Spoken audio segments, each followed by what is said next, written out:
नमस्कार दोस्तों, मैं मनोज कुमार। हमारे चैनल पर बहुत सारे सब्सक्राइबर ऐसे हैं जिसका सवाल रहता है कि भैया इलेक्ट्रिक ऑटो रिक्शा जिसके पास अलग अलग कंपनी का है, जैसे किसी के पास टीवीएस का है, किसी के पास महिंद्रा का है, किसी के पास एप्पे पियाजो का है, किसी के पास मोन्ट्रा का है और किसी के पास बजाज का है। मतलब बहुत सारे लोग हैं, बहुत सारी कंपनियों का गाड़ी उपयोग करते हैं, लेकिन उसका गाड़ी का एक मेन प्रॉब्लम होता है चार्जिंग की समस्या। मतलब चार्ज करने में उसकी गाड़ी को वोल्टेज की ज़रूरत जितना होता है उतना नहीं मिलता है। तो उसका सबसे बड़ा सवाल ये होता है कि कौन सा कंपनी का स्टेबलाइज़र यूज करना है। कहने का मतलब महिंद्रा का अलग, टीवीएस का अलग, बजाज का अलग, मतलब जितने भी कंपनी है कहीं सबका अलग अलग स्टेबलाइज़र तो नहीं होता है। लोग इस बात से परेशान हैं। दोस्तों, सबसे पहली बात आप ये समझ लीजिए कि जिसके पास इलेक्ट्रिक ऑटो रिक्शा है या फिर बाइक है इलेक्ट्रिक वाला या फिर कार है, तो उसके लिए वह गाड़ी जो है बहुत ज़्यादा इम्पोर्टेंट है, क्योंकि उस गाड़ी को वह कहीं में भी फ्यूल के तरह तेल भर करके, डीजल भर के, गैस भर के नहीं चला सकते हैं। उसे चलाने के लिए चाहिए इलेक्ट्रिक चार्जिंग सिस्टम, बैटरी का चार्ज होना ज़रूरी। अब यदि बैटरी चार्ज नहीं होगा, चार्ज प्रॉपर तरीका से नहीं होगा, प्रॉपर समय में नहीं होगा, तो उसके दिमाग में सबसे बड़ा हेडेक हो जाता है कि गाड़ी कैसे चार्ज हो, क्योंकि गाड़ी चार्ज यदि नहीं होगा तो वह चलेगा कैसे। अब जो है उसके मन में इस तरह का सवाल उत्पन्न होता है। क्यों? क्योंकि वो गाड़ी को चार्ज करने के लिए जब चार्जिंग बोर्ड से उसे लगाते हैं, चार्जिंग पोर्ट तक, मतलब गाड़ी के सॉकेट तक, तो उसकी गाड़ी चार्ज लेती है, छोड़ती है, या तो फिर अर्थिंग फॉल्ट आता है या फिर आरसीडी केबल पर कोई इंडिकेशन का फॉल्ट आता है। तो उसे समझ में नहीं आता। वो जो है बहुत सारा यूट्यूब पर सर्च करते हैं कि कौन सा स्टेबलाइज़र का उपयोग करें।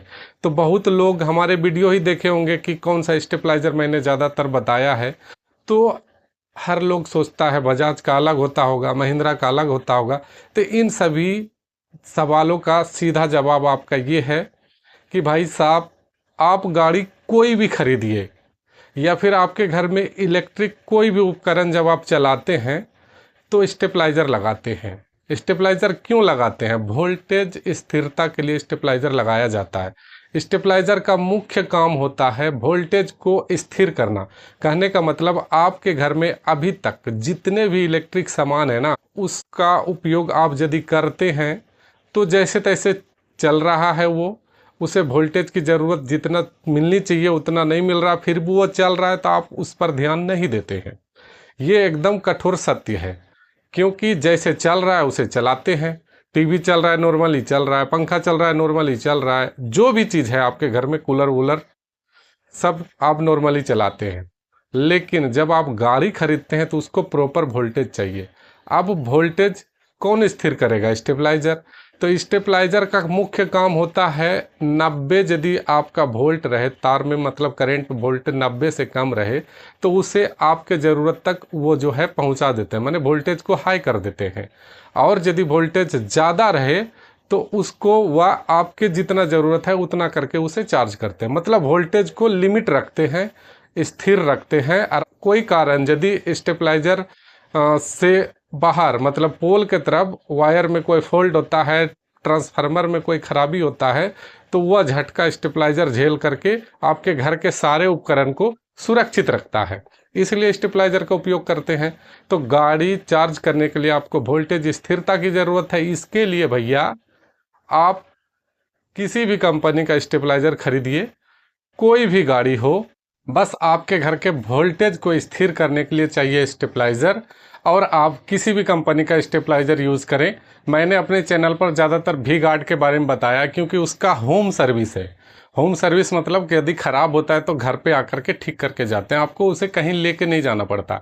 तो भैया आप अपने सहूलियत के हिसाब से, अपने दाम के हिसाब से, अपने बजट के हिसाब से स्टेबलाइज़र किसी भी कंपनी का ख़रीदें।